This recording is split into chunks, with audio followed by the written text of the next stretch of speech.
Hello friends, welcome to PS commerce classes. मैं हूं Priyanka. Friends, हम इस वीडियो में एक इम्पॉर्टेंट टॉपिक के बारे में चर्चा करने वाले हैं। वो टॉपिक है इंडियन कॉन्ट्रैक्ट एक्ट 1872। तो इम्पॉर्टेंट टॉपिक है ये, नेट के स्टूडेंट्स के लिए तो इम्पॉर्टेंट है ही, साथ ही बाकी के जो भी स्टूडेंट्स हैं जिनका भी ये टॉपिक है इंडियन कॉन्ट्रैक्ट एक्ट का, जैसे कि सीए के स्टूडेंट्स हैं या फिर लॉ के स्टूडेंट्स हैं या फिर जिनका भी सब्जेक्ट है इंडियन कॉन्ट्रैक्ट एक्ट पर, उन सभी के लिए ये वीडियो जो है रेलेवेंट रहेगी। तो इस टॉपिक पर हम कई वीडियोस में चर्चा करेंगे। ये हमारा फर्स्ट पार्ट है वीडियो का। इसमें मैं आपको कुछ टॉपिक्स करवाऊंगी। अगर आप लोगों ने अभी तक चैनल सब्सक्राइब नहीं किया है तो पहले चैनल सब्सक्राइब कर लीजिए, साथ ही एक बेल आइकन भी प्रेस कर दीजिए ताकि आपको मेरी आने वाली वीडियोस की नोटिफिकेशन जो है मिलती रहे। चलिए स्टार्ट करते हैं हम इंडियन कॉन्ट्रैक्ट एक्ट के बारे में। तो देखिए, पहले तो ये बता दूं कि इंडियन कॉन्ट्रैक्ट एक्ट कब आया था।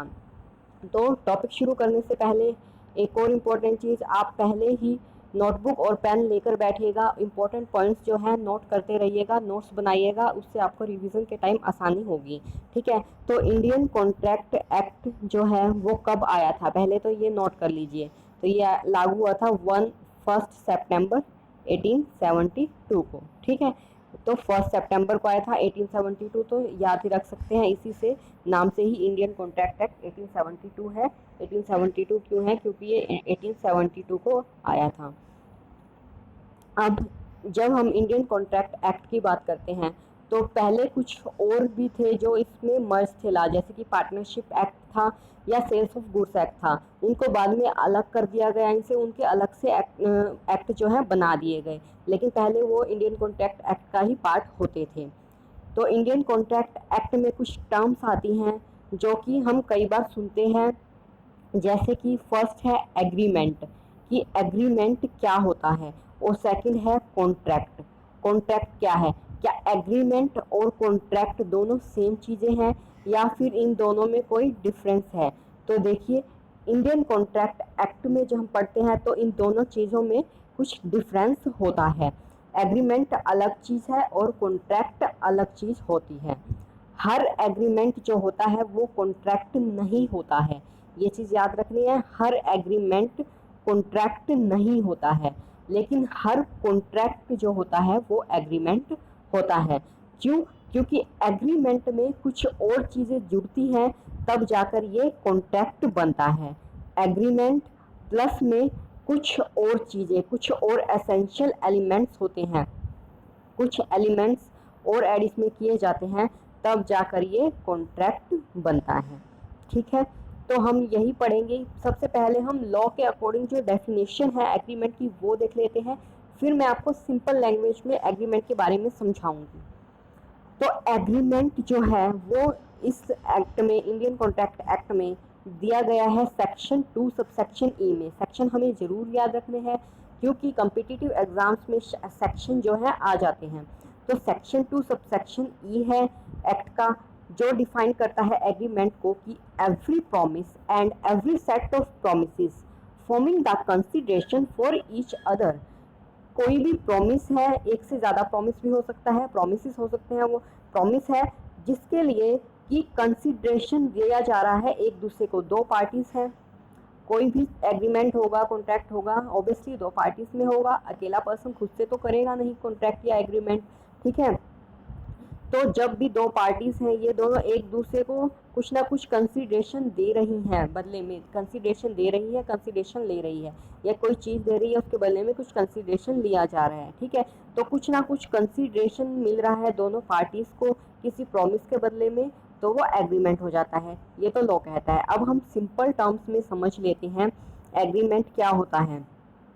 एग्रीमेंट कोई भी चीज़ हो सकती है, कोई प्रॉमिस हो सकता है, ठीक है, कुछ भी वादा हो सकता है, और उसके साथ में क्या है, कंसिडरेशन जुड़ा होना चाहिए, यानी कि कमर्शियल होना चाहिए। वो कमर्शियल एग्रीमेंट जो होते हैं वही मेन होते हैं, जो सोशल वही मतलब बाइंड होते हैं वो, क्योंकि उन पर लीगल एनफोर्सिबिलिटी आ जाती है। ठीक है। जबकि सोशल होंगे कोई तो उनके लिए क्या है, लीगली बाउंड नहीं होता पर्सन, उसके बदले में कोई भी है केस हम पर नहीं कर सकता अगर हमने सोशल एग्रीमेंट किया है। लेकिन हाँ, कमर्शियल एग्रीमेंट किया है यानी वहाँ पर कंसिडरेशन आ गया है तो वो लीगल बाइंडिंग वहाँ पर हो जाती है, ऑब्लिगेशन वहाँ पर हो जाती है जिसे पूरा करना ज़रूरी होता है। नहीं तो क्या है, हम वहाँ पर लीगल बाउंडेशन में आ जाते हैं, नहीं तो हम पर अगर पूरा नहीं करते तो केस हो सकता है। ठीक है। अब जैसे कि एग्जाम्पल ले लेते हैं सोशल का क्या है एग्रीमेंट। मान लीजिए कोई पर्सन कहता है, आपका फ्रेंड है, आपको कहता है कि मैं तुझे पार्टी दूंगा, ठीक है, तो लेकिन वो बाद में पार्टी नहीं देता है तो आप उस पर केस नहीं कर सकते हैं, क्योंकि उसके बदले में आपने कुछ कंसिडरेशन नहीं दिया है, कुछ लीगल बाउंडेशन वहाँ पर नहीं है, लीगल ऑब्लिगेशन कोई नहीं हुई है। ठीक है, तो ये सोशल में आ जाता है। लेकिन वहाँ पर अगर कंसिडरेशन होगा तो वो क्या हो जाएगा, लीगल वहाँ पर बाउंडेशन हो जाएगी। ठीक है। नेक्स्ट टर्म आती है कॉन्ट्रैक्ट। कॉन्ट्रैक्ट का हम अगर लॉ के अकॉर्डिंग डेफिनेशन पढ़े तो क्या है, सेक्शन 2 सबसेक्शन एच में इसकी जो है डेफिनेशन दी गई है हमें। कॉन्ट्रैक्ट क्या है, an agreement enforceable by law. जब वहाँ पर लीगल एनफोर्सिबिलिटी आ जाती है, लीगल ऑब्लिगेशन आ जाता है, तो वो कॉन्ट्रैक्ट एग्रीमेंट क्या बन जाता है, कॉन्ट्रैक्ट बन जाता है। फर्दर क्या है, कॉन्ट्रैक्ट के लिए 2 एसेंशियल एलिमेंट होना जरूरी है। अभी मैंने बताया था कि कुछ एग्रीमेंट होंगे जिनमें कुछ एसेंशियल एलिमेंट्स ऐड कर दिए जाएंगे तो वो कॉन्ट्रैक्ट बन जाएगा, जिसमें से 2 मेन है। एक हो तो फर्स्ट तो वो एग्रीमेंट होना चाहिए, ठीक है, कुछ ना कुछ वहाँ पर लेन देन हो, कुछ ना कुछ प्रॉमिस होना चाहिए। सेकंड क्या है, इस enforceability by law, legally enforceable होना चाहिए वो, ये एलिमेंट जरूरी है कि लीगली वो बाउंड करता हो हमें। ठीक है, लीगली बाउंड कब करेगा, जब उसके बदले में कुछ ना कुछ कंसिडरेशन दोनों पार्टीज को मिलेगा। ठीक है, कुछ ना कुछ लेन देन वहाँ पर होगा, और क्या होगा, लीगल तरीके से होना चाहिए, कुछ भी इलीगल चीज़ वहाँ पर नहीं होनी चाहिए, जैसे कि किसी का मर्डर करने के लिए या किसी के साथ फ्रॉड करने के लिए, कुछ ऐसी चीज़ों के लिए अगर किया जा रहा है तो वो कॉन्ट्रैक्ट नहीं होगा, वहाँ पर वो लीगली बाउंड नहीं करता है पर्सन को। ठीक है, तो ये है। इसके अलावा कुछ और एसेंशियल चीज़ें होती हैं जिससे कि कॉन्ट्रैक्ट बनता है, वो हम आगे डिस्कस करेंगे। फर्स्ट हमें यही याद रखना है, मेन की एग्रीमेंट होगा, उसके साथ अगर कुछ एसेंशियल एलिमेंट्स ऐड कर दिए जाते हैं तो वो कॉन्ट्रैक्ट बन जाता है। ये एसेंशियल एलिमेंट्स हम आगे पढ़ेंगे। यहाँ पर हमें बताया है 2 चीज़ें कि एक तो एग्रीमेंट होना ज़रूरी है, दूसरा वो लॉ के द्वारा एनफोर्सिएबल होना ज़रूरी है। ठीक है, तो इससे कॉन्ट्रैक्ट बनता है। यहाँ तक आपको एग्रीमेंट और कॉन्ट्रैक्ट में फ़र्क समझ में आया होगा, दोनों चीज़ें अलग अलग है। सिंपल हम वादा कर रहे हैं तो वो एग्रीमेंट हो जाएगा, कोई भी प्रॉमिस कर दिया, लेकिन कंसीडरेशन वहाँ पर है, अगर लीगल एनफोर्सिबिलिटी है वहाँ पर एग्रीमेंट में तो वो कॉन्ट्रैक्ट बन जाता है। कुछ यानी कि एग्रीमेंट में एसेंशियल एलिमेंट्स ऐड कर दिए जाते हैं, वो तब कॉन्ट्रैक्ट बनता है। वो एसेंशियल एलिमेंट्स बहुत सारे हैं, हम आगे उनको पढ़ेंगे। नेक्स्ट आता है, नेक्स्ट जो पॉइंट है वो है प्रॉमिस। प्रॉमिस का जो सेक्शन है वो सेक्शन 2 सबसेक्शन बी है, जहाँ पर इसकी डेफिनेशन दी गई है इंडियन कॉन्ट्रैक्ट एक्ट में। तो उस डेफिनेशन के अकॉर्डिंग क्या कहा गया है, when the person to whom the proposal is made signifies his assent thereto, the proposal is said to be accepted।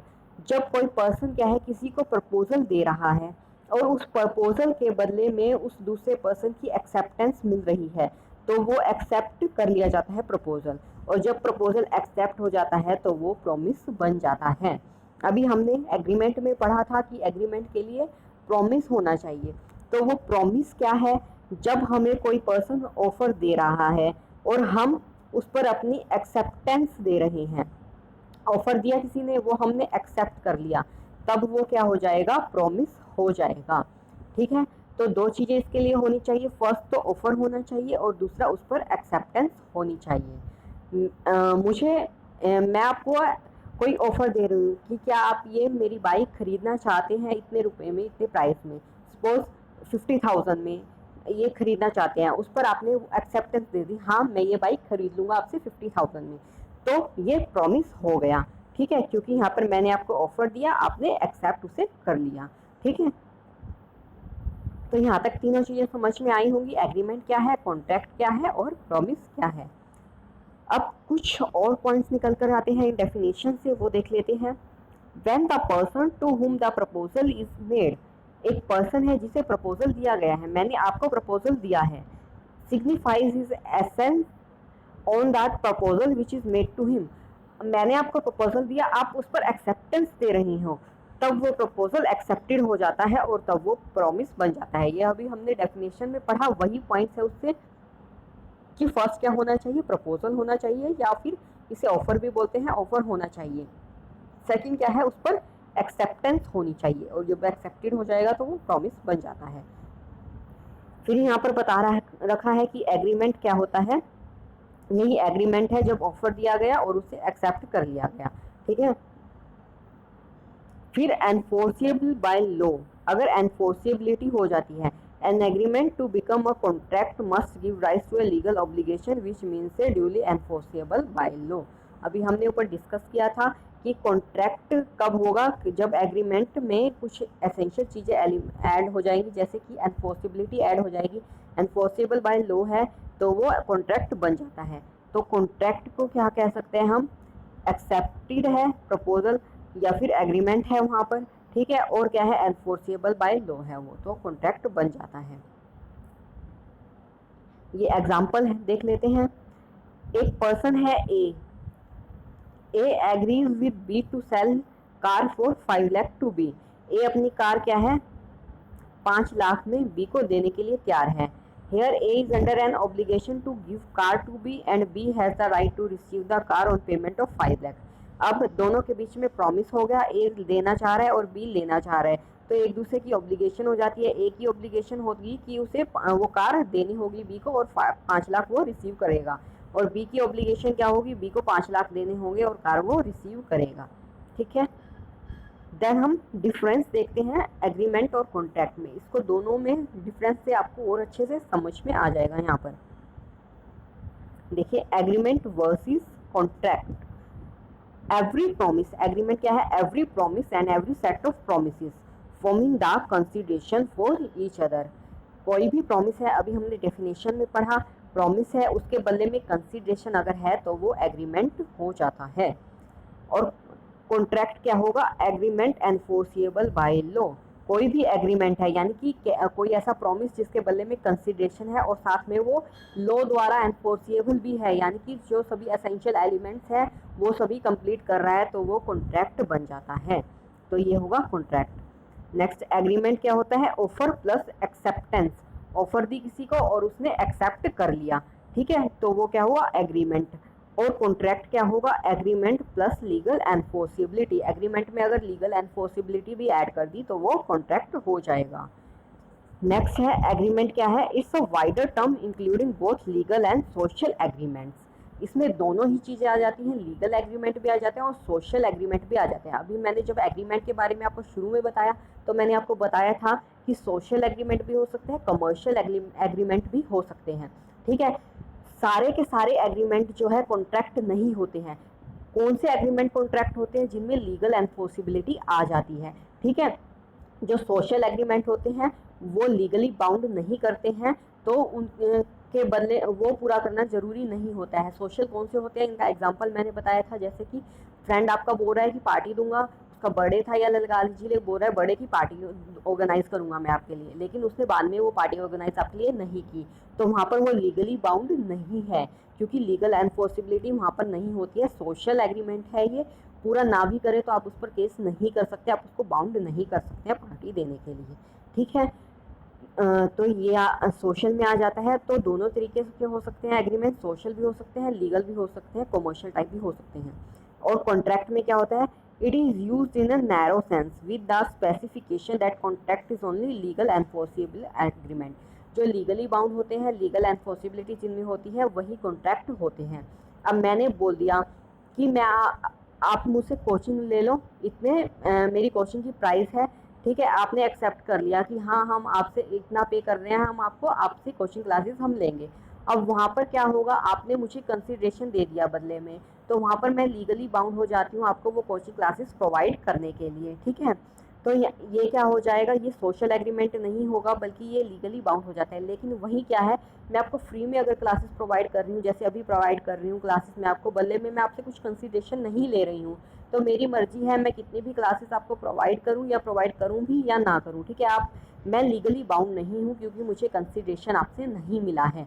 ठीक है। तो आप मुझे बाउंड नहीं कर सकते कि मैम आपने बोला था तो आपको क्लासेस प्रोवाइड करनी पड़ेगी, क्योंकि मैंने आपसे बदले में कंसिडरेशन नहीं लिया है। वही अगर आपसे कंसिडरेशन लिया होगा तो वहाँ पर लीगल एनफोर्सिबिलिटी हो जाएगी और वो कॉन्ट्रैक्ट बन जाएगा, वहाँ मैं लीगली बाउंड हो जाऊंगी।